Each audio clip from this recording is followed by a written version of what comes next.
दोस्तों 86वें एपिसोड में आपका स्वागत है। चलिए शुरू करते हैं कहानी। युवराज सिंधु और राशि नेपाल से भारत लौटते हुए और कई रोमांचक घटनाओं से गुजरते हुए मार्शल आर्ट फाइटर खतरनाक सफर और रहस्य में मुलाकातें। दिल्ली में हथियार लेने के बाद वे मनाली से होते हुए शिवद्वार आश्रम पहुंच गए, जो पूरी तरह से लड़कियों का मार्शल आर्ट ट्रेनिंग सेंटर था। यहाँ पता चला कि यह आश्रम सीनियर अभिमन्यु का ही था, लेकिन वो इस समय यहाँ पर नहीं थे। युवराज ने गहरी सांस ली और अपनी मुट्ठी कस ली। उसकी आंखों में एक दृढ़ संकल्प झलक रहा था। हम हार नहीं मानेंगे।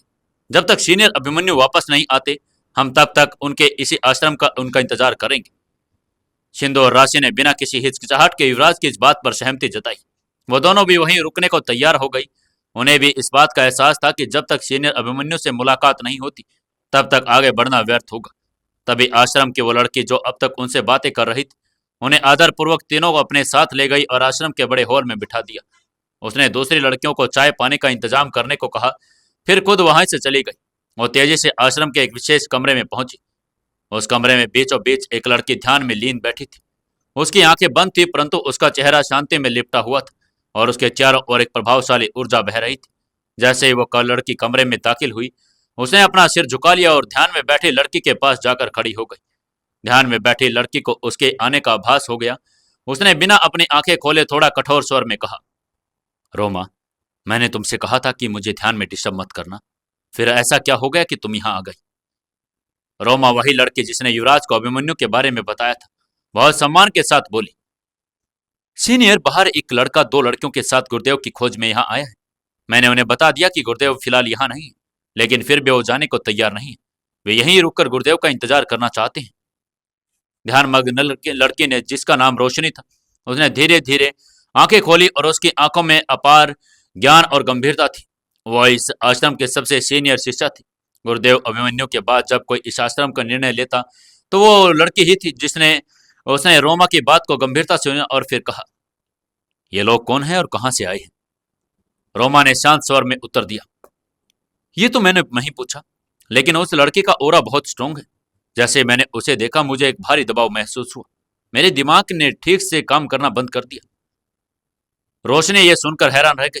उसने तुरंत अनुमान लगा लिया कि यह व्यक्ति जरूर लेवल 3 का मार्शल आर्ट का फाइटर होगा। केवल उन्हीं का ऑरा इतना प्रभावशाली होता है। मार्शल आर्ट लेवल 3 के थे और हर लेवल के 3 स्टेज थे। लेवल 1 एक लेवल में शारीरिक क्षमता विकसित की जाती। इसके 3 स्टेज के प्रारंभिक, मध्य, उन्नत और साधारण फाइटर यहीं तक पहुंच पाते थे। लेवल 2 यहाँ पर मानसिक और आध्यात्मिक शक्ति का काम किया जाता था। फाइटर का आत्म संयम और फाइटिंग स्किल्स इस लेवल पर पूर्ण होते थे। लेवल 3 ये सबसे कठिन लेवल होता है, जिसे पार करना बहुत कम होता है और इसमें फाइटर अपनी आत्मा की ऊर्जा को नियंत्रित कर सकता था। इसके बाद शबर लेवल आता था। ये लेवल केवल उन्हीं का होता था जो तीनों लेवल पार कर चुके होते। इसमें कुछ 6 स्टेज होते हैं। जो इस लेवल को पार कर लेता वो मार्शल आर्ट मास्टर कहलाता था। रोशनी खुद के स्टेज 1 पर थी। उसके मन में मन अपने आप से कहा, लगता है मुझे ही जाकर देखना होगा वो कौन है और उसका ऑरा मुझ पर क्या प्रभाव डाल सकता है। ये सोचते हुए उसने अपना लबादा पहना और कमरे से बाहर निकल आई। जैसे ही वो बाहर आई, सूर्य की किरणें उसके चेहरे पर पड़ी। उसका चेहरा एक दिव्य आभा से चमक उठा।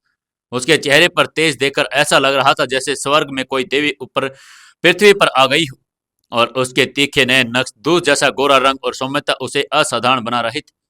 वो अपने सफेद लबाद में अभिमानी चाल से आगे बढ़ रही थी और रोमा उसके पीछे पीछे आ रही थी। उधर युवराज, सिंधु और राशि हॉल में बैठे चाय पी रही थी। युवराज, सिंधु और राशि जब तक सहज होते तब तक रोशनी उनके सामने आ चुकी थी। उनकी नजर जैसे ही रोशनी पर पड़ी, उनकी आंखें चौंधिया गई और उसके चेहरे की हवा इतनी तेजस्वी थी कि कोई भी उसकी सुंदरता की नजरें नहीं हटा सकता। उन्होंने अपने जीवन में कभी इतनी सुंदर लड़की नहीं देखी थी। युवराज, जो अब तक माही और टीना को संसार की सबसे खूबसूरत लड़कियां मानता था, उसे भी रोशनी के सामने फीका महसूस कर रहा था। रोशनी का तेजस्वी रूप, उसकी गंभीरता आंखें और उसका संपूर्ण व्यक्तित्व इतना प्रभावशाली था कि क्षण भर के लिए वहां उपस्थित हर व्यक्ति मंत्रमुग्ध हो गया। राशि और सिंधु भी बिना पलक झपकाए उसे ही देख रही थी। रोशनी की गहरी आंखें अब युवराज को देख रही थी। दोनों की दृष्टियां टकराई और एक अजीब सी अनुभूति हुई।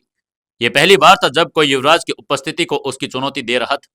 रोशनी ने बिना कोई भूमिका बांधे सीधे युवराज की ओर देखा और दृढ़ स्वर में पूछा, तुम कौन हो और तुम गुरुदेव की तलाश में क्यों आए हो? युवराज, जो आमतौर पर किसी भी प्रभाव में नहीं आता था, रोशनी की उपस्थिति और उसकी गंभीर दृष्टि से प्रभावित हुए बिना नहीं रह सका। उसने एक क्षण रुककर अपनी चाय का आखिरी घूंट लिया, फिर शांत स्वर में उत्तर दिया, मेरा नाम युवराज है और मैं और मेरी शिष्याएं सिंधु और राशि सीनियर अभिमन्यु की खोज में यहाँ आए हैं। हमारे पास कुछ ऐसे प्रश्न हैं जिसका उत्तर केवल वही दे सकते हैं। रोशनी अभी भी युवराज की आंखों में देख रही थी। वो उसके लेवल का पता लगाने की कोशिश कर रही थी। अक्सर एक फाइटर दूसरे फाइटर के लेवल का आभास उसके ओरे से लगा सकता था। हॉल में आते ही उसने राशि और सिंधु के ओरे से और उसका लेवल भांप लिया। उसे पता चला कि राशि अभी लेवल 1 के तीसरे स्टेज पर थी और सिंधु 2 के पहले स्टेज पर। लेकिन युवराज का लेवल समझ पाना उसके लिए असंभव हो रहा था। जितना अधिक वो युवराज के लेवल को समझने की कोशिश कर रही थी, उतना ही अधिक वो उलझती जा रही थी। उसके चेहरे पर एक रहस्यमय ऊर्जा थी जो सामान्य फाइटर की ऊर्जा से बिल्कुल अलग थी। यह ऊर्जा स्थिर भी थी और गतिशील भी, जैसे किसी विशाल महासागर की लहरें जो दूर से शांत दिखती थी लेकिन उनके भीतर अपार शक्ति समाहित होती। रोशनी उस उलझन में थी कि अब आखिर युवराज का लेवल है क्या। आखिरकार उसने अपनी उलझन को झटके में ठोस स्वर में कहा, यह तो सब ठीक है, लेकिन आप यहाँ नहीं रुक सकते। इस आश्रम में केवल वही उन्हीं को रहने की अनुमति है जिनका इस आश्रम से कोई संबंध हो। और यहाँ तक कि मैं जानती हूँ आप लोगों को मैं पहली बार देख रही हूँ। गुरुदेव ने भी आपको अपने बारे में और आपके बारे में मुझे कुछ भी नहीं बताया, इसलिए मैं आपको यहाँ रुकने की अनुमति नहीं दे सकती, वो भी गुरुदेव की अनुपस्थिति में। युवराज उसकी बात सुनकर थोड़ा विचलित हुआ। उसका अभिमन्यु से मिलना बहुत जरूरी था। अगर वो उनसे नहीं मिला तो वो उस चैंपियनशिप में भाग नहीं ले पाएगा, और अगर वो चैंपियनशिप में हिस्सा नहीं ले पाया तो वो अपना परिवार की रक्षा कैसे करेगा। उसका दिमाग तेजी से काम करने लगा और फिर वो बिना देरी किए उसने गंभीर स्वर में कहा, मेरा इस आश्रम के गुरु से गहरा संबंध है। मैं उनके गुरु वीर प्रताप सिंघानिया का प्रत्यक्ष शिक्षक हूँ और अभिमन्यु मेरे सीनियर है और मेरा उनसे मिलना बहुत जरूरी है। रोशनी ये सुनकर चौंक गई। युवराज वीर प्रताप सिंघानिया का शिष्य, लेकिन उसके गुरु ने तो उसे युवराज के बारे में कभी कुछ बताया नहीं था।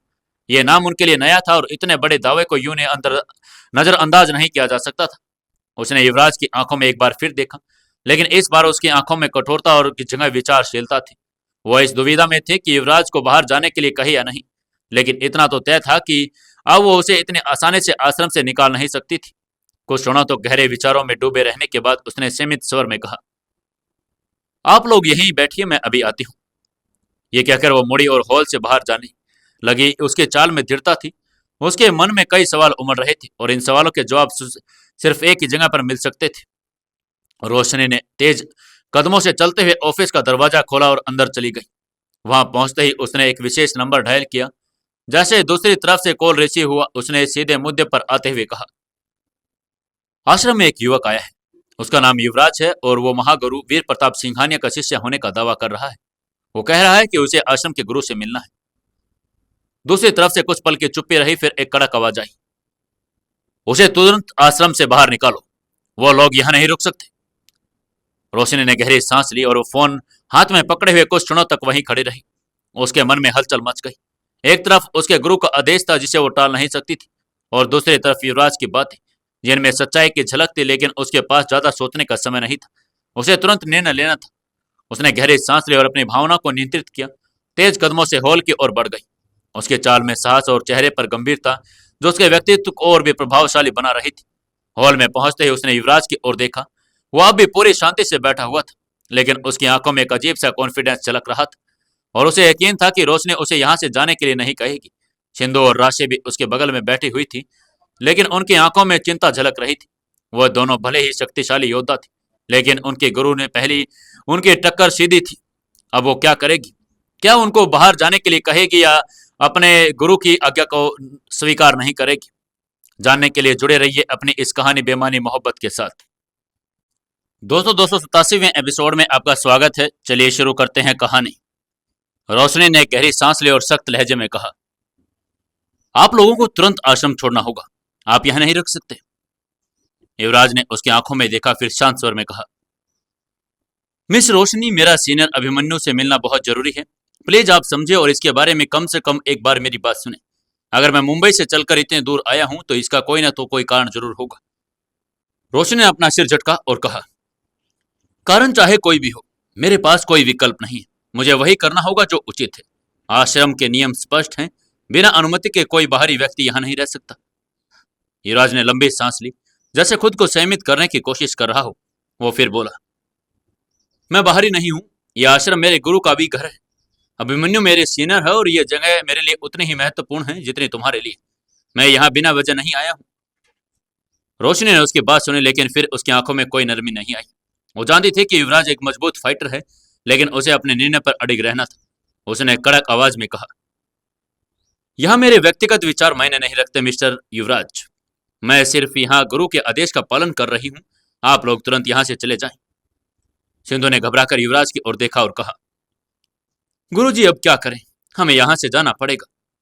युवराज ने अपने शिष्य की ओर देखा और फिर वापस रोशनी की आंखों में झांका। कुछ क्षणों के दोनों के बीच एक मौन संवाद चला। फिर युवराज ने गहरी आवाज में कहा, अगर आपको लगता है कि हमें यहाँ से जाना चाहिए तो मैं चला जाऊंगा, लेकिन याद रखना कि एक दिन यही आश्रम मेरी मौजूदगी का गवाह बनेगा और तब आप खुद आकर मुझसे पूछेंगे कि मैं कहाँ था। रोशनी के चेहरे पर कोई भाव नहीं आया, लेकिन भीतर ही भीतर उसका दिल थोड़ी देर के लिए असमंजस में पड़ गया। युवराज की आंखों में जो दृढ़ता थी उसके मन में कई तरह के सवाल खड़े कर दिए, लेकिन उसने खुद को संभाला और बिना कोई जवाब दिए हॉल से बाहर निकल गई। युवराज ने अपनी दोनों शिष्याओं को देखा, फिर धीरे से सिर हिलाया। चलो, उसने कहा और वो तीनों उठकर बाहर की ओर बढ़ गई। लेकिन युवराज के मन में अब कई तरह के सवाल खड़े थे। आश्रम के बाहर ठंडी हवा चल रही थी। ऊंचे पहाड़ों की चोटी पर बर्फ की चादर बिछी हुई थी। हल्के बादल आसमान में तैर रहे थे। युवराज, सिंधु और राशि तीनों आश्रम से बाहर निकल चुके थे। उनके कदम बहुत धीमे थे, लेकिन दिमाग में तेज हलचल थी। युवराज का चेहरा भाव शून्य था, लेकिन उसकी आंखों में हल्की सी चमक अभी भी बनी हुई थी, एक प्लान के संकेत जैसी चमक। गाड़ी तक पहुंचते ही युवराज ने बिना कुछ बोले ड्राइवर की सीट संभाल ली। सिंधु और राशि भी चुपचाप उसकी गाड़ी में बैठ गई। इंजन की हल्की गड़गड़ाहट के साथ गाड़ी आगे बढ़ने लगी, लेकिन अंदर एक अजीब सी खामोशी छा गई। यह वही खामोशी थी जो किसी तूफान से आने के पहले की जैसी होती है। कुछ देर तक गाड़ी बिना किसी बातचीत के चलती रही। फिर सिंधु ने आखिरकार चुप्पी तोड़ते हुए पूछा, युवराज जी, अब आप क्या करेंगे? उन्होंने हमें अंदर नहीं रुकने दिया। अब सीनियर अभिमन्यु से हम कैसे मिलेंगे? युवराज ने कोई जवाब नहीं दिया। उसकी आंखें सड़क पर थी, लेकिन दिमाग किसी और ही दुनिया में था। उसकी सांसों की गति स्थिर थी और लेकिन उसके अंदर कोई प्लान जन्म ले रहा था। राशि और सिंधु ने एक दूसरे की ओर देखा, मानो वे समझने की कोशिश कर रही हो कि युवराज क्या सोच रहा है। कुछ देर तक इसी तरह गाड़ी चलती रही। ठंडी हवा जो पहली हल्की थी अब तेज होने लगी थी। सड़क के दोनों ओर देवदार के ऊंचे ऊंचे पेड़, जिनकी शाखाएं बर्फ से ढकी हुई थी, चांदनी में किसी देवीय चित्र की तरह लग रहे थे। लेकिन गाड़ी के अंदर अभी भी भारीपन कायम था। अचानक किसी चेतावनी से युवराज ने गाड़ी का स्टीयरिंग घुमाया और गाड़ी को वापस मोड़ दिया। अब वे आश्रम की तरफ नहीं बल्कि मनाली की ओर जा रहे थे। राशि ने हैरानी से पूछा, क्या हुआ युवराज, हम लोग कहाँ जा रहे हैं? युवराज ने धीमे स्वर में जवाब दिया, हम वापस मनाली जा रहे हैं। सिंधु का जवाब अधूरा सा लगा। उसने आगे पूछा, अब आगे क्या करना है? सीनियर अभिमन्यु से मिलने से का क्या होगा? युवराज ने इस बार को उसकी ओर देखा और हल्की मुस्कान के साथ कहा, यह सब हम मनाली जाकर किसी होटल में आराम करते हुए सोच सकते हैं, तो यहाँ ठंड में बर्फीली पहाड़ियों में बीच खड़े रहने का क्या फायदा? इस जवाब के साथ उसने गाड़ी की स्पीड बढ़ा दी। अब वे रोहतांग पास से होकर मनाली की ओर बढ़ रहे थे। ठंडी हवा गाड़ी के शीशों से टकरा रही थी, लेकिन अंदर माहौल भी ठंडा था। मनाली की ऊंचाई से शहर की चमकती बत्तियों की साफ दिखाई दे रही थी। दूर से देखने पर यह एक स्वर्ग जैसा प्रतीत होता था, जहां हर कोना खूबसूरत और शांतिपूर्ण लगता था। लेकिन युवराज के दिमाग में अब भी हलचल थी। गाड़ी के भीतर गर्म हीटर चल रहा था, लेकिन उसकी सोचें किसी आंधी की तरह बवंडर मचा रही थी। कुछ देर के बाद वो लोग होटल के पास पहुंच गए थे। होटल के कमरे में आते ही युवराज ने अपनी जैकेट उतारी और गहरी सांस ली। उसके चेहरे पर हल्की थकान झलक रही थी, लेकिन उसकी आंखों में चमक अब की वैसी ही थी। उसने धीरे से कहा, हमें आराम करने की जरूरत है, लेकिन कल सुबह हमें एक नए प्लान पर काम करना होगा। क्या आपके पास पहले से कोई प्लान है? सिंधु और राशि ने एक दूसरे की ओर देखा और फिर आगे बढ़कर पूछा। युवराज ने उसकी ओर आंखों में देखा। कुछ देर तक खामोश रहा, फिर उसने धीमी आवाज में कहा, हाँ, लेकिन यह खतरनाक प्लान होगा। हमें इसे बहुत सावधानी से अंजाम देना है। राशि उत्सुक होकर बोली, सीनियर, यह कैसा प्लान है? युवराज ने हल्की मुस्कान के साथ जवाब दिया, सीनियर अभिमन्यु से मिलने की एक और कोशिश करेंगे, लेकिन इस बार हम किसी और तरीके से उन्हें उनके बारे में पता लगाएंगे। सिंधु और राशि दोनों ने सुनकर झटका लगा। उन्होंने मालूम था कि युवराज इतनी जल्दी हार मानने वालों में से नहीं था। उसके इस जवाब से स्पष्ट था कि इतनी आसानी से वो अपने लक्ष्य को छोड़ने वाला नहीं था। सीनियर अभिमन्यु से मिलने का कोई और तरीका नहीं है क्या? सिंधु ने संदेह से पूछा। युवराज ने सिर हिलाया और कहा, हाँ, लेकिन अभी हमें आराम करना होगा। सुबह होते ही हमें अपने प्लान पर काम करना शुरू करना है। राशि और सिंधु के मन में कई सवाल थे, लेकिन वो जानती थी कि युवराज जब तक खुद नहीं बताएगा तब तक उसके दिमाग की रणनीति समझना मुश्किल है। कमरे की बत्तियां बुझ गई और तीनों ने बिस्तर पकड़ ली, लेकिन उस रात किसी को भी आंखों में नींद नहीं आ रही थी। सिंधु और राशि के मन में सवाल थे और युवराज के मन में जवाब। सुबह की हल्की धूप खिड़की के पर्दों से छनकर कमरे के अंदर आई। ठंडी हवा का झोंका पर्दों पर हल्के हल्के हिला रहा था, मानो कोई धीमी आवाज में कुछ कह रहा हो। होटल के कमरे में युवराज, सिंधु और राशि तैयार हो चुके थे। तीनों के चेहरे पर अलग अलग भाव थे। युवराज के चेहरे पर कॉन्फिडेंस था, राशि के चेहरे पर हल्की बेचैनी और सिंधु के चेहरे पर एक जिज्ञासा। जैसे सिंधु ने अपने लंबे घने बालों को बांधते हुए पूछा, युवराज जी, अब तो बता दीजिए कि आपके मन में चल क्या रहा है। हम आश्रम में कैसे दाखिल होंगे? सीनियर अभिमन्यु के बारे में कैसे पता लगाएंगे? युवराज ने हल्की मुस्कान के साथ उसकी तरफ देखा। उसकी मुस्कान में वही रहस्य था जो किसी सुलझे हुए खिलाड़ी के पास होता है। उसने अपनी कुर्सी पर आराम से बैठते हुए कहा, तुम दोनों को ही अब सीनियर के बारे में पता लगाना होगा। मैं चाहता हूं कि इस बार तुम लोग इस मिशन को अंजाम दो। सिंधु और राशि ने एक दूसरे की ओर देखा, फिर थोड़ा चिंतित स्वर में राशि ने पूछा, लेकिन हम ये कैसे करेंगे? युवराज ने हल्की मुस्कान के साथ कहा, कल मैंने आश्रम में एक बात नोटिस की। वहां के लोग बेसहारा लड़कियों की तलाश में रहते हैं। वे उन्हें सहारा देने के लिए अपने साथ ले जाते हैं। सिंधु को अचानक कल की बात याद आ गई। उसने सिर हिलाते हुए कहा, हाँ, ये तो हमने भी नोटिस किया, लेकिन इसका हमारे प्लान से क्या संबंध? युवराज ने हंसते हुए कहा, यही तो हमें अपने फायदे के लिए इस्तेमाल करना है। सिंधु और राशि अब भी ध्यान से उसकी बातें सुन रही थी। तुम दोनों अपनी पहचान बदलकर शहर में घूमने जाओगी। जितने तुम दोनों खूबसूरत हो, कोई ना कोई तुम्हें परेशान करने की कोशिश जरूर करेगा। बस तुम्हें यह दिखाना होगा कि तुम खुद को नहीं बचा सकती, यानी तुम्हें एक मासूम लाचार लड़की की तरह बर्ताव करना होगा। आगे का काम अपने आप हो जाएगा। राशि अब भी उलझन में थी। उसने पूछा, लेकिन हम पहचान में ना आए, इसका क्या इंतजाम करेंगे? युवराज ने अपने बैग से दो साधारण दिखने वाले कपड़े और दुपट्टे निकालते हुए कहा, तुम्हें अपनी असली पहचान छुपानी होगी। यह साधारण से कपड़े पहन लो, जिससे तुम किसी भी आम लड़की की तरह लगोगी।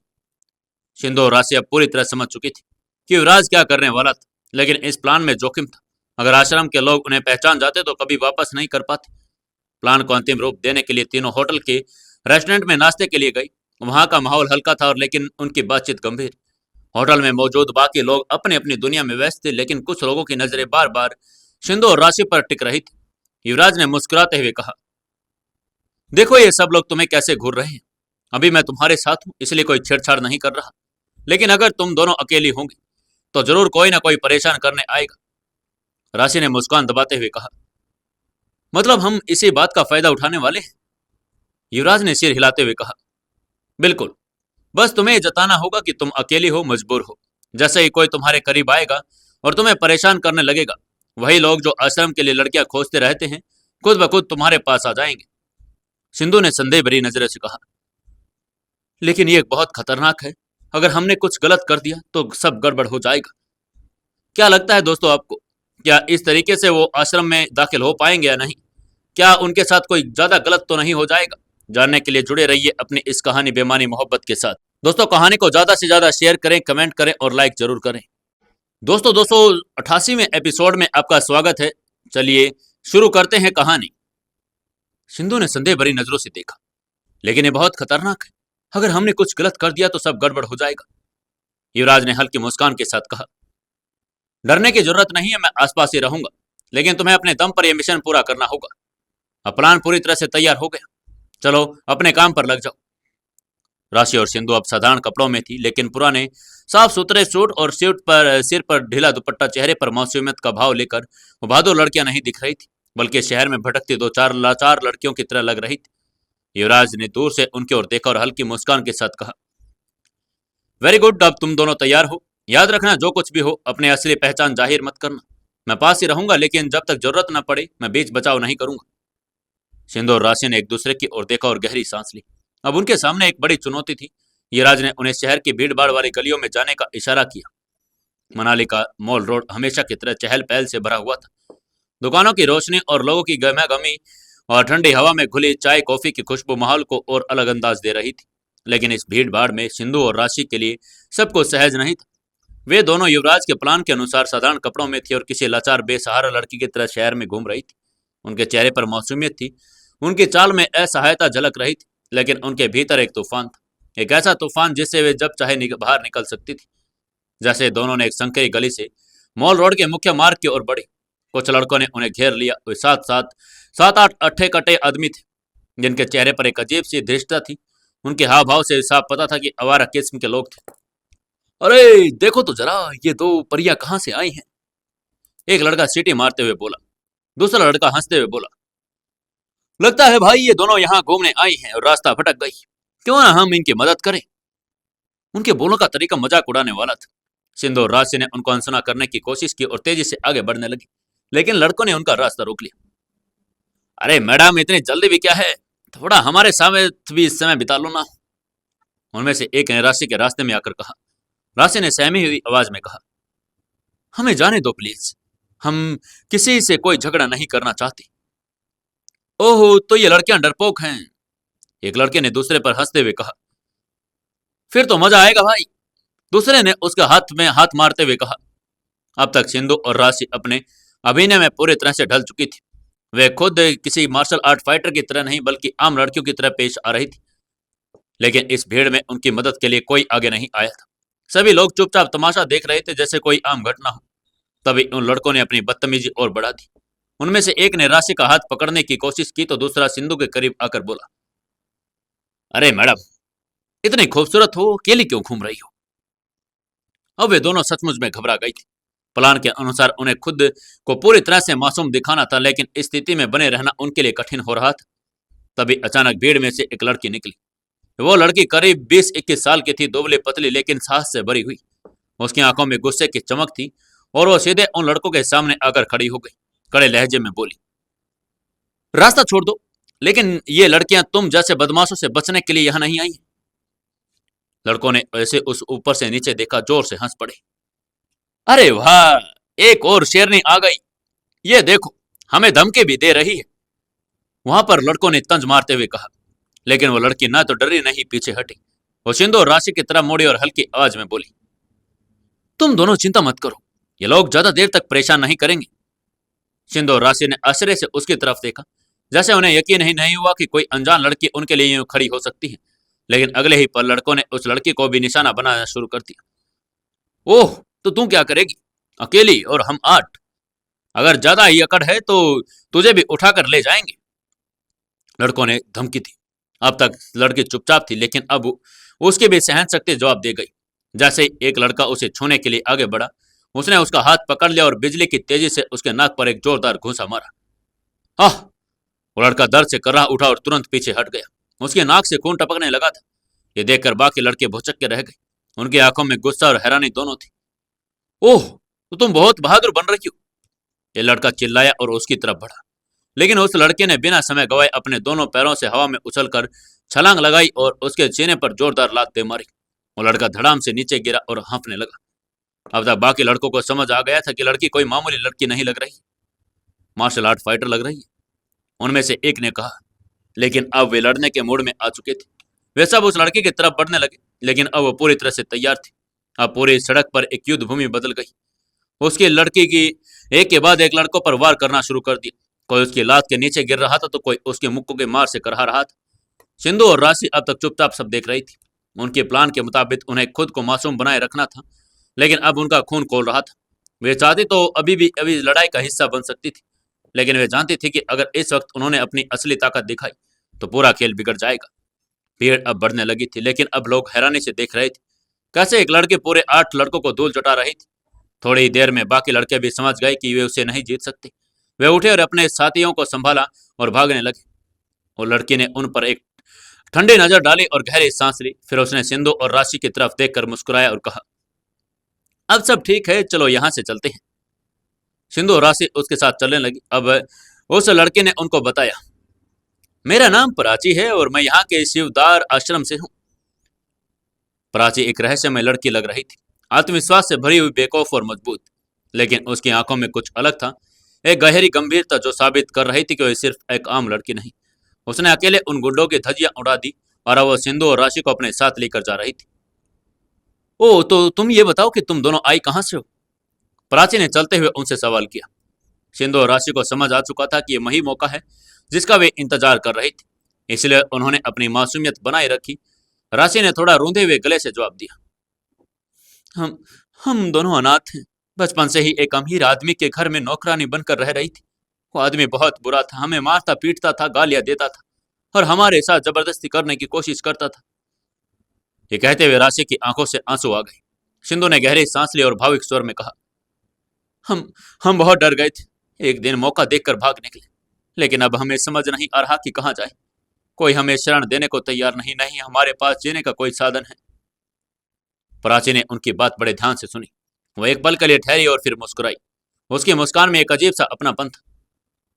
चिंता मत करो तुम लोग, हमारा शिव दावर आश्रम ऐसे ही बेसहारा लड़कियों की मदद करता है।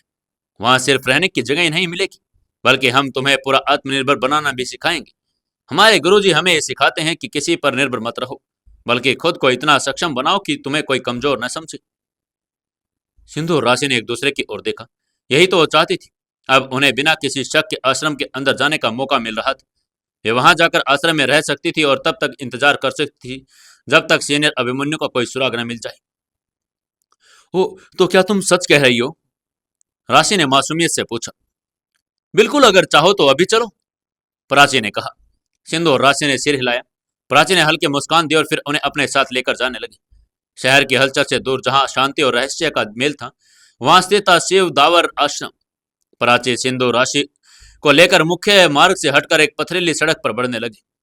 यह रास्ता सुनसान था और दोनों उस तरफ ऊंचे ऊंचे देवदार पेड़ों पर सामने चल रही थी, जो अंधेरे में किसी छायादार राक्षस की तरह पेड़ लग रहे थे। हल्की हल्की ठंडी हवा के पेड़ों के शाखाओं से टकराकर शिहरण पैदा कर रही थी। आगे बढ़ते हुए सिंधु और राशि को एहसास हुआ कि प्राची उन्हें शहर से काफी दूर लेकर जा रही थी। यह तो वो रास्ता नहीं है जहां वो लोग आश्रम में गए थे। राशि ने धीरे से सिंधु के कान में फुसफुसाया, कहीं ये हमारे साथ धोखा तो नहीं कर रही? सिंधु ने हल्की आवाज में कहा, संभल कर चलो, हमें घबराने की जरूरत नहीं। जो भी होगा हम उसे संभाल लेंगे। करीब आधे घंटे के बाद जब तीनों घने जंगल से गुजर रहे थे, तो सामने एक बड़ा सा फाटक दिखाई दिया। सिंधु और राशि को समझ नहीं आ रहा था कि यह लड़की उन्हें कहाँ लेकर जा रही है। क्या लगता है आपको, ये लड़की आश्रम से ही थी या कोई और ही उसका उनको उठाकर ले गई है? जानने के लिए जुड़े रहिए अपनी इस कहानी बेमानी मोहब्बत के साथ। दोस्तों 289वें एपिसोड में आपका स्वागत है। चलिए शुरू करते हैं कहानी। धीरे धीरे वे लोग आगे बढ़ रहे थे, लेकिन एक फाटक आने के बाद भी उनको एहसास हुआ कि ये सामने का रास्ता कुछ अजीब सा लग रहा था। उन्हें पता भी नहीं था कि यह लड़की उन्हें कहाँ लेकर जा रही है, लेकिन वो पीछे पीछे उनके चल रही थी। लेकिन अचानक उन्हें सामने एक बोर्ड दिखाई दिया। उस बोर्ड पर लिखा हुआ था शिवदार आश्रम। उन्हें जब जाकर थोड़ा सा अच्छा महसूस हुआ कि वो लड़की सही दिशा में चल रही है। वो लड़की कोई और नहीं, आश्रम की ही लड़की थी। आश्रम के हर हिस्से का दृश्य बिल्कुल अलग था। बड़ी बड़ी इमारतें, मंदिर जैसा मुख्य भवन और चारों ओर सफेद कपड़ों में घूमते हुए लोग। आश्रम की दीवारों पर कई श्लोक भी लिखे हुए थे। कहीं कहीं बड़े घड़ियाल टंगे हुए थे, जो वातावरण को और भी ज्यादा प्रभावशाली बना रहे थे। प्राची उन्हें एक बड़े हॉल में ले गई, जहां फर्श पर कई लड़कियां बैठी हुई थी। वे सभी सफेद कपड़े पहनी हुई थी और गुरु की शिक्षा का सुन रही थी। यहाँ रहना आसान नहीं होगा, प्राची ने चेतावनी देते हुए कहा। हमारे गुरुजी का नियम सख्त है, हमें अनुशासन में रहना होगा और सुबह जल्दी उठकर आश्रम के नियमों का पालन भी करना होगा। सिंधु और राशि ने सहमति में सिर हिलाया। तभी अचानक वहां एक लंबी कद काठी का व्यक्ति आया। करीब 55 साल का होगा, लेकिन उसकी आंखों में एक अलग ही तेज था। उसके कपड़े बेहद साधारण थे, लेकिन उसके चाल में एक अजीब सा रूप था। प्राची ने झुककर उसे प्रणाम किया और सिंधु और राशि की तरफ इशारा करते हुए कहा, वैद्य जी, ये दोनों लड़कियां बेसहारा हैं। मैंने इन्हें सड़क पर पाया और सोचा कि इन्हें यहाँ ले आऊं। वो व्यक्ति कुछ देर तक चुपचाप उन्हें देखता रहा। उसकी आंखें मानो उसके मन को पढ़ रही थी। फिर उसने धीमे स्वर में कहा, अच्छा किया, इन्हें हमारे नियमों के बारे में समझा दो। अगर ये यहाँ रहना चाहती हैं तो इनकी परीक्षा ली जाएगी। सिंधु और राशि का दिल जोर जोर से धड़कने लगा। कैसी परीक्षा? राशि ने धीरे से पूछा। वैद्य जी ने एक हल्की मुस्कान दी और बोले, आश्रम में कोई भी बिना परीक्षा के प्रवेश नहीं कर सकता। जो भी यहाँ आता है उसे पहले अपनी भक्ति और निष्ठा साबित करनी होगी। देखना होगा कि ये दोनों सच में आश्रम में रहने लायक है या नहीं। सिंधु और राशि ने एक दूसरे की ओर देखा। दोनों ही अंदर से थोड़ी घबराई हुई थी। वे यहाँ अपने मिशन को पूरा करने आई थी, लेकिन अब यह परीक्षा उनके राह में एक नई चुनौती बनकर खड़ी हो गई थी। वैद्य जी की आंखों में गहरी गंभीरता थी, उनके चेहरे पर कोई भाव नहीं था, जैसे यह अंदाजा लगाना मुश्किल हो रहा था कि परीक्षा कैसी होगी। प्राची ने धीमे स्वर में कहा, घबराओ मत, ये सिर्फ एक परंपरा है। हर नई लड़की को यह परीक्षा देनी होती है। अगर तुम दोनों इस परीक्षा में पास हो जाओगे तो तुम्हें यहाँ रहने के लिए अनुमति मिल जाएगी। और अगर हम असफल हुए तो? और अगर तुम असफल हुए तो इसका मतलब होगा कि यह स्थान तुम्हारे लिए नहीं है। वैद्य जी ने उसकी ओर देखकर मुस्कुराकर कहा। सिंधु ने गहरी सांस ली। यह स्पष्ट था कि आश्रम में प्रवेश करना आसान नहीं था, लेकिन वे अब तक यहाँ आ चुकी थी तो पीछे हटने का सवाल नहीं था। हम परीक्षा देने के लिए तैयार हैं, सिंधु ने दृढ़ता से कहा। वैद्य जी ने हल्की मुस्कान दी और फिर एक शिष्य को इशारा किया। संध्या, इन्हें आश्रम के नियमों और परीक्षा के बारे में समझाओ, उन्होंने आगे कहा। संध्या, जो करीब 30 साल की महिला थी, सिंधु और राशि को एक अलग कक्ष में ले गई। और बेहद शांत स्वभाव की थी, लेकिन उसकी आंखों में अलग ही करिश्मा था। आश्रम में प्रवेश के लिए 3 परीक्षाएं होती हैं, उन्होंने गंभीर स्वर में बताना शुरू किया। पहली परीक्षा है मौन व्रत। मौन व्रत? हाँ, पहली परीक्षा के तहत तुम्हें 24 घंटे तक एक शब्द भी नहीं बोलना। संध्या ने स्पष्ट किया, अगर तुम एक और शब्द बोलोगी तो तुम यह परीक्षा हार जाओगी। सिंधु राशि ने एक दूसरे की ओर देखा। यह परीक्षा उन्हें कठिन नहीं लगी, लेकिन संध्या की अगली बात सुनकर उनके मन में शंका उठने लगी। मौन व्रत के दौरान अगर तुम्हें अन्य शिष्यों के साथ रहने के लिए भेजा जाएगा, तुमसे बात करने की कोशिश भी की जाएगी, तुम्हें उकसाने की कोशिश भी की जाएगी, लेकिन तुम्हें बोलना नहीं है। अब यह चुनौती दिलचस्प हो गई थी। वैद्य जी के आदेश पर दोनों को अलग अलग कक्षों में भेज दिया गया। कई बार लड़कियों ने उन्हें तरह तरह के सवाल पूछकर उकसाने की कोशिश की, लेकिन सिंधु और राशि ने अपनी दृढ़ता बनाए रखी। 24 घंटे कब बीत गए उनको पता ही नहीं चला। और दोनों, क्योंकि मार्शल आर्ट के पहले से ही जानकार थी और वो इतना तो अपने आप पर कंट्रोल रख ही सकती थी, इसलिए वे परीक्षा में सफल रही। वैद्य जी ने अगले सुबह उन्हें फिर से बुलाया। तुमने पहली परीक्षा पास कर ली है, अब अगली परीक्षा तुम्हारी सहन शक्ति की होगी, संध्या ने समझाया। तुम्हें दिन भर कठिन परिश्रम करना होगा, लकड़ियां काटनी होगी, पानी भरना होगा, साफ सफाई करनी होगी, बिना किसी शिकायत के। यह परीक्षा कठिन थी, लेकिन सिंधु और राशि ने इसे भी पार कर लिया। अब अंतिम बची थी। आश्रम में एक गहरा तालाब था। रात के समय वैद्य जी ने उन्हें तालाब के किनारे बुलाया। आखिरी परीक्षा यह है कि तुम इस ठंडे पानी में उतरोगी और आधे घंटे तक इसमें रहोगी। ये विश्वास की परीक्षा है, अगर तुम डरी तो तुम असफल हो जाओगी। मनाली की ठंडी हवाओं में यह परीक्षा किसी अग्नि परीक्षा से कम नहीं थी। सिंधु और राशि ने एक दूसरे की ओर देखा और बिना किसी हिचकिचाहट के पानी में उतर गई। ठंड इतनी भयानक थी कि उनका शरीर शरण पड़ने लगा, लेकिन वे डटी रही।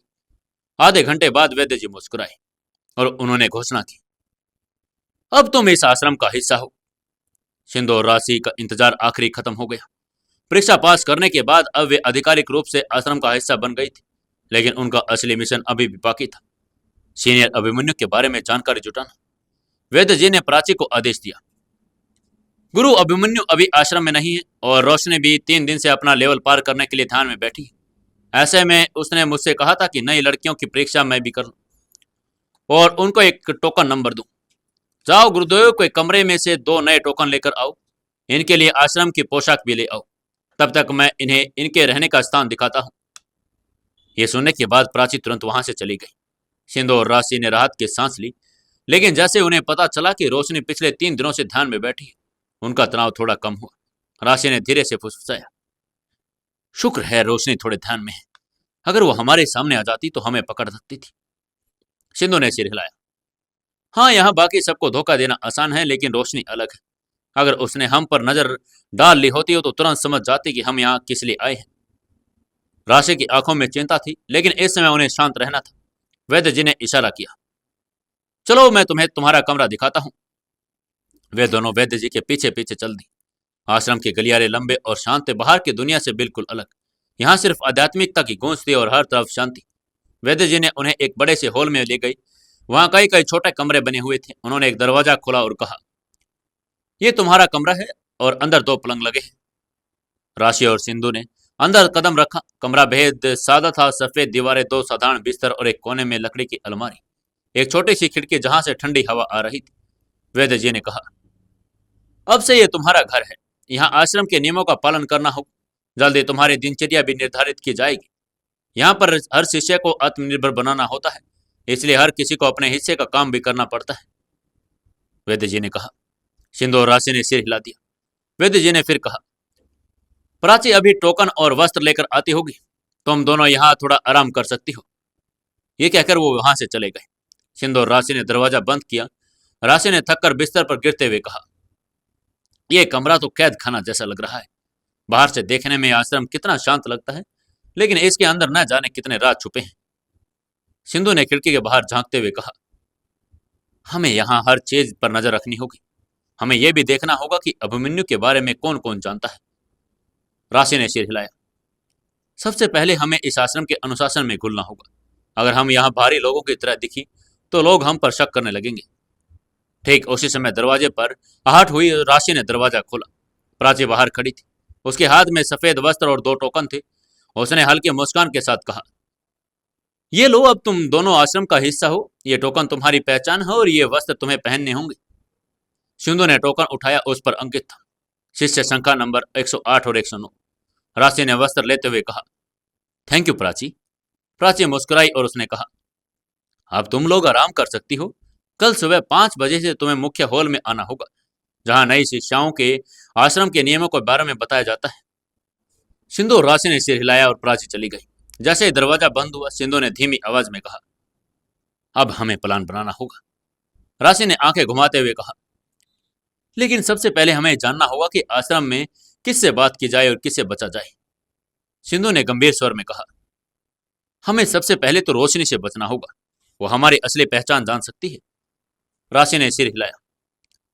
सिर्फ रोशनी नहीं, बल्कि कोई भी व्यक्ति जो अभिमन्यु के करीब था, वो हमें पहचान सकता है। हमें बहुत सावधानी से चलना होगा। सिंधु ने लंबी सांस ली। वे यहां तक पहुंच चुकी थी, लेकिन असली जंग अभी भी बाकी थी।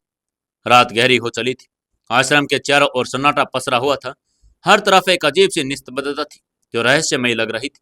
दूर पहाड़ियों पर बहती ठंडी हवा आश्रम की खामोशी को और भी गहरा कर रही थी। सिंधु और राशि अपने बिस्तरों पर लेटी थी, लेकिन आंखें उनकी नींद का नामो निशान नहीं लेकर आ रही थी। उनके मन में सिर्फ एक ही सवाल था, सीनियर अभिमन्यु आखिर है कहाँ? और इस सवाल का जवाब सिर्फ एक ही जगह मिल सकता था, आश्रम की लाइब्रेरी। राशि ने धीरे से फुसफुसाया, सिंधु, अब समय आ गया, हमें बाहर निकलना होगा। सिंधु ने सिर हिलाया और दोनों उठी और अपने कदमों को हल्का रखते हुए दरवाजे की ओर बढ़ी। उन्होंने बहुत ही सावधानी से दरवाजा खोला। बाहर अंधेरा था, लेकिन हल्की चांदनी से रास्ता दिखाई दे रहा था। क्या लगता है आपको, क्या वे लाइब्रेरी तक पहुंच पाएंगे या फिर उनको पहले ही कोई पकड़ लेगा? जानने के लिए जुड़े रहिए अपनी इस कहानी बेमानी मोहब्बत के साथ। दोस्तों, 290वें एपिसोड में आपका स्वागत है। चलिए शुरू करते हैं कहानी। सिंधु ने सिर हिलाया और वो दोनों धीरे धीरे उठी और अपने कदमों को हल्का रखते हुए दरवाजे की ओर बढ़ी। उन्होंने बहुत ही सावधानी से दरवाजा खोला। बाहर अंधेरा था, लेकिन हल्के चांदनी से रास्ता दिखाई दे रहा था। सिंधु ने कान लगाकर सुना, सब शांत था। वे दोनों बाहर निकले और दरवाजा धीरे से बंद कर दिया। आश्रम की गलियों में घुप अंधेरा था। लकड़ी की बनी छतों और दीवारों पर हल्की हल्की परछाइयां बन रही थी। दूर कहीं उल्लू की आवाज आ रही थी। ऐसा लग रहा था मानो कोई उनकी हर हरकत पर नजर रखे हुए हो। राशि ने धीरे से पूछा, तुम्हें यकीन है कि लाइब्रेरी इसी तरफ है? सिंधु ने इशारे से चुप रहने को कहा और आगे बढ़ी। वह दोनों लगभग सांस रोकते हुए गलवारे से गुजर रही थी। हर कदम कुछ कदमों पर रुककर वे इस बात का ध्यान रखती कि कोई उनकी आहट न सुन ले। कुछ देर बाद उन्होंने एक बड़ा सा लकड़ी का दरवाजा देखा। दरवाजे पर संस्कृत में लिखा हुआ था, ज्ञानम प्रम्बलम। राशि ने धीरे से कहा, यही लाइब्रेरी है। सिंधु ने चारों ओर देखा। वहां पर कोई नहीं था। वह धीरे से दरवाजे की ओर बढ़ी। दरवाजा बंद था, लेकिन ताला नहीं लगा था। सिंधु ने बहुत ही हल्के हाथों से दरवाजा को धक्का दिया और दरवाजा चरमराते हुए खुला। उन्होंने अंदर आकर दरवाजे के पास टंगे दीपक को जलाया और हल्की रोशनी फैल गई। लाइब्रेरी बहुत पुरानी थी। चारों तरफ लकड़ी के बड़े बड़े अलमारियां जो किताबों से भरी हुई थी। यहाँ हर चीज को बड़े करीने से रखा गया था। ऐसा लग रहा था जैसे ये कोई साधारण लाइब्रेरी नहीं, बल्कि इतिहास के रहस्यों का खजाना हो। सिंधु ने धीरे से कहा, हमें उन किताबों को देखना होगा जो इस आश्रम के इतिहास से जुड़ी हो। शायद कहीं ना कहीं अभिमन्यु के बारे में लिखा हो। वे दोनों अलग अलग दिशाओं में किताबें देखने लगे। कुछ किताबों का ध्यान उनका आकर्षित कर रहा था, गुरु परंपरा और उनका योगदान, शिव दावर आश्रम का इतिहास, पुराने शिष्यों का विवरण। सिंधु ने एक किताब उठाई और उसे जल्दी से जल्दी पलटना शुरू कर दिया। उसने ध्यान दिया कि कई पुराने गुरुओं का जिक्र किया गया था, लेकिन सीनियर अभिमन्यु के बारे में कहीं भी कुछ नहीं लिखा था। राशि ने भी कुछ किताबें खंगाली, लेकिन उसे भी कोई खास जानकारी नहीं मिली। समय बीतता जा रहा था। घड़ी की सुइयां 3 बजा रही थी। राशि ने हताश होकर कहा, इतनी मेहनत के बाद भी कुछ हाथ नहीं लगा। क्या सीनियर अभिमन्यु का कोई रिकॉर्ड नहीं? सिंधु ने गहरी सांस ली और कहा, यह तो संभव नहीं है। यहाँ सीनियर अभिमन्यु इतने के बारे में कुछ ना कुछ तो जरूर कहीं ना कहीं तो होगा। अब 4 बज चुके थे, लेकिन कुछ भी उन्हें नहीं मिला। राशि ने घड़ी की ओर देखा और चौंक गई। हमें जल्दी लौटना होगा। 5 बजे हमें मुख्य हॉल में भी जाना है। अगर हमें यहाँ किसी ने देख लिया तो सब खत्म हो जाएगा। सिंधु ने सिर हिलाया और कहा, ठीक है, लेकिन हमें कल रात फिर से आना होगा। उन्होंने जल्दी जल्दी किताबें अलमारियों में रखी और दीपक बुझाकर दरवाजे से बाहर निकली। वे उतनी ही सावधानी से अपने कमरे की ओर बढ़ रही थी जितनी सावधानी से आई थी। जैसे ही वे अपने कमरे में पहुंची, दोनों ने राहत की सांस ली। राशि बिस्तर पर गिरते हुए बोली, भगवान का शुक्र है हमें किसी ने देखा नहीं। सिंधु ने भी सिर हिलाते हुए कहा, लेकिन हमें आज भी कोई सुराग नहीं मिला। हमें कल फिर से कोशिश करनी होगी। राशि ने जम्हाई लेते हुए कहा, हाँ, लेकिन हमें सोचना चाहिए कि अगले कुछ घंटों में हमें कैसा सामान्य दिखना है। सिंधु ने अलमारी से आश्रम के वस्त्र निकाले और कहा, चलो तैयार हो जाते हैं। अगर हमें शख्स बचना है तो हमें पूरी तैयारी से आश्रम की दिनचर्या में ढलना होगा। वे दोनों जल्दी से नहाने के लिए तैयार होने लगी। सफेद वस्त्र पहनकर वो पूरी तरह से एक आम शिष्या की तरह लग रही थी। राशि ने आईने में खुद को देखते हुए कहा, अब तो हम असली शिष्याओं की तरह दिख रही हैं, लेकिन असली परीक्षा भी बाकी है। सिंधु ने कहा, हाँ, अब हमें मुख्य हॉल में जाना है। आश्रम के बाकी लोगों के साथ घुलना मिलना होगा, तभी हमें कोई अंदर की खबर मिल पाएगी। तैयार होकर वो दोनों मुख्य हॉल की ओर बढ़ने लगी। सुबह की पहली किरण आश्रम की पहाड़ियों पर गिर चुकी थी। हल्की ठंडी हवा वातावरण में बह रही थी और पक्षियों की चहचहाहट के बीच आश्रम के घंटे की गूंज पूरे परिसर में फैल गई। राशि और सिंधु ने अपने चेहरे पर ताजगी का भाव लाते हुए खुद को पूरी तरह से आश्रम की दिनचर्या में ढाल लिया। सफेद वस्त्रों में वो किसी आम शिष्या की तरह लग रही थी। हर हाल में हमें उनके बारे में जानकारी तो इकट्ठा करनी ही होगी। चलते चलते सिंधु ने राशि से कहा, जब वे मुख्य हॉल में अन्य शिष्याओं के साथ बैठी थी। हॉल में कई लड़कियां मौजूद थी। कोई प्राणायाम कर रही थी तो कोई ध्यान लगा रही थी, तो कोई आपस में धीमे स्वर में बात कर रही थी। राशि ने आसपास नजर दौड़ाई और फिर धीरे से पास बैठी एक लड़की से पूछा, दीदी, यहाँ के गुरुदेव कहाँ हैं? मैंने सुना है कि वो बहुत ज्ञानी है। उनसे मिलने का मौका कब मिलेगा? लड़की ने हल्के मुस्कान के साथ कहा, गुरुदेव तो बहुत कम ही किसी से मिलते हैं, लेकिन हाँ, उनकी शिक्षाएं बहुत प्रभावशाली हैं। सिंधु ने थोड़ा झुककर उसकी बात को आगे बढ़ाते हुए कहा, अभी तो वो यहाँ नहीं है, लेकिन कहाँ मिलेंगे, कब मिलेंगे? लड़के ने सिर हिलाकर कहा, हाँ, गुरुदेव हर साल इस समय कहीं बाहर चले जाते हैं।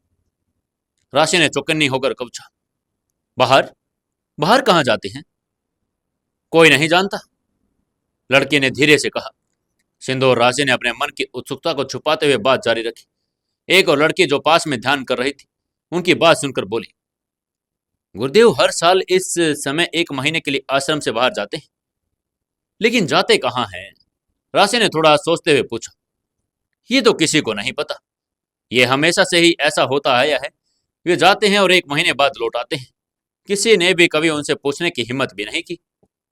लड़के ने अपना कंधा उचकाकर कहा, सिंधु और राशि के लिए बहुत ही महत्वपूर्ण जानकारी थी। अगर गुरु अभिमन्यु हर साल एक ही समय पर कहीं जाते हैं तो कोई नहीं जानता कि वो कहाँ जाते हैं, तो इसका मतलब था कि कोई साधारण यात्रा नहीं थी। सिंधु ने एक और लड़के से धीमे स्वर में पूछा, इस बार उन्हें गए कितने दिन हो गए? लड़के ने जवाब दिया, 25 दिन तो हो चुके हैं। अब बस 5 दिन हो और फिर लौट आएंगे शायद। राशि और सिंधु ने एक दूसरे की ओर देखा तो इसका मतलब कि वे सही समय पर यहाँ आई थी। अब उनके पास सिर्फ 5 दिन और थे। 5 दिन ये समझने के लिए कि आखिर गुरु अभिमन्यु साल में जाते कहाँ हैं और इस बार वापस आने पर उनसे कैसे मिलना संभव होगा। आश्रम के नियम बड़े कड़े थे। कोई भी सीधे गुरु अभिमन्यु से नहीं मिल सकता था। उनकी वापसी के बाद केवल कुछ विशेष शिष्याओं को उनसे मिलने का मौका मिलता था। राशि ने धीरे से कहा, हमें ये पता करना होगा कि वो लौटेंगे कब। वो लौटने के बाद वो किस प्रक्रिया से होकर गुजरेंगे।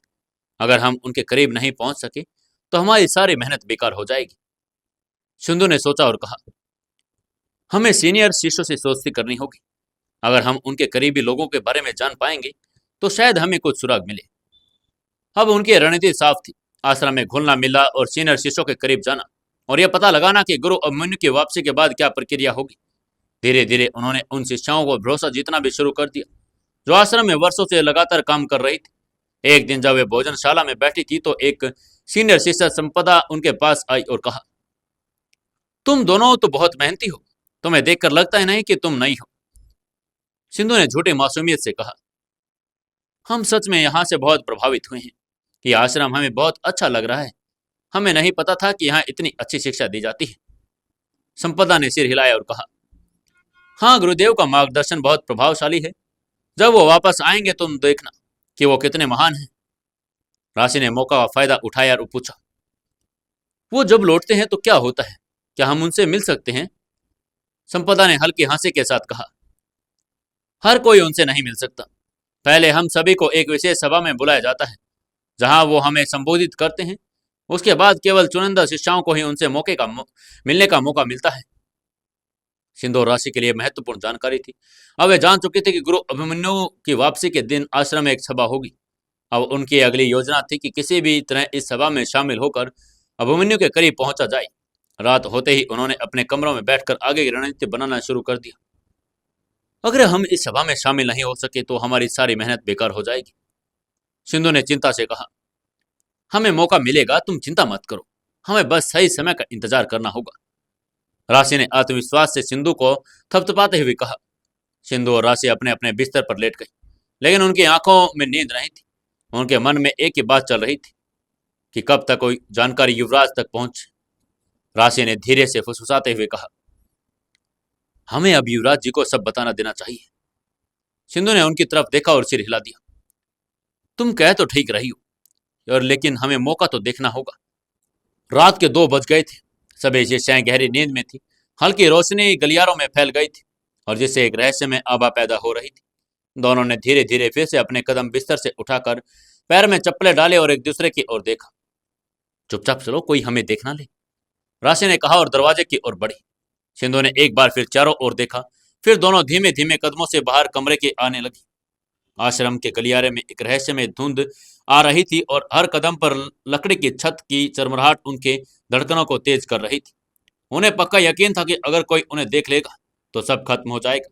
वो धीमे धीमे चलते हुए मुख्य हॉल के पास पहुंची, फिर मंदिर के पीछे बने पुराने कुएं की ओर बढ़ गई। ये वही जगह थी जहां युवराज उनका इंतजार कर रहा था। सिंधु और राशि ने अपने दुपट्टे से चेहरा ढक लिया और चारों तरफ देखा। कुछ दूर एक गहरे साय के बीच एक परछाई खड़ी थी। युवराज जी, राशि ने धीमे स्वर में पुकारा। परछाई धीरे धीरे आगे बढ़ी और चांद की हल्की रोशनी में युवराज का चेहरा साफ दिखने लगा। उसकी आंखें किसी राज की तरह गहरी थी और चेहरे पर बेचैनी दिखाई दे रही थी। उसने आते ही दृढ़ स्वर में पूछा, क्या कुछ पता चला क्या? सिंधु ने तेजी से कहा, हमें पता चला है कि सीनियर अभिमन्यु हर साल इन दिनों में 1 महीने के लिए कहीं जाते हैं। इस बार उन्हें गए 25 दिन हो चुके हैं। बस 5 दिन और फिर वो लौट आएंगे। युवराज ने गहरी सांस ली। उसकी आंखें कुछ सोचने लगी और उसने कहा, तुम दोनों ने बहुत अच्छा किया, लेकिन यह पता लगाना जरूरी है कि वे जाते कहाँ हैं। राशि ने तुरंत कहा, हमने बहुत कोशिश की जानने की, लेकिन आश्रम में कोई नहीं जानता कि वो कहाँ जाते हैं। ये बहुत ही रहस्यमयी है। युवराज कुछ देर सोच रहा, फिर उसने धीरे से कहा, तुम दोनों को वहां रहकर और जानकारी इकट्ठा करनी होगी। अगर कोई संकेत मिले तो तुम मुझे तुरंत बताना। राशि और सिंधु ने सिर हिलाया। वो दोनों जानते थे कि आगे का सफर और भी मुश्किल होने वाला था। हम जल्दी ही फिर मिलेंगे, युवराज ने कहा और परछाई में गुम हो गया। सिंधु और राशि जल्दी से अपने कमरे की ओर लौटने लगी, लेकिन जैसे वे गलियारे में पहुंची उन्हें कुछ महसूस हुआ। उन्हें लगा कि कोई उनकी हरकतें नोट कर रहा है। वो एकदम से तुरंत रुक गई, अपने आसपास नजर दौड़ाई। हॉल के कोने में एक आकृति किसी ने उन्हें जाते हुए देख लिया था। क्या करें? राशि ने धीरे से पूछा। शांत रहो और जल्दी से कमरों की तरफ लौटो, सिंधु ने कहा। वो तेजी से अपने कमरे की ओर लौट रही थी। एक बार से फिर से परछाई उनकी तरफ से आगे से सामने से लौट गई। उन्हें अब डर महसूस होने लगा था। आखिर कौन था ये? किसने उन दोनों को देख लिया था? क्या उनका यह प्लान नाकामयाब हो जाएगा या फिर ये कुछ और ही था? जानने के लिए जुड़े रहिए अपने इस कहानी बेमानी मोहब्बत के साथ। दोस्तों, कहानी को ज्यादा से ज्यादा शेयर करें, कमेंट करें और लाइक करें।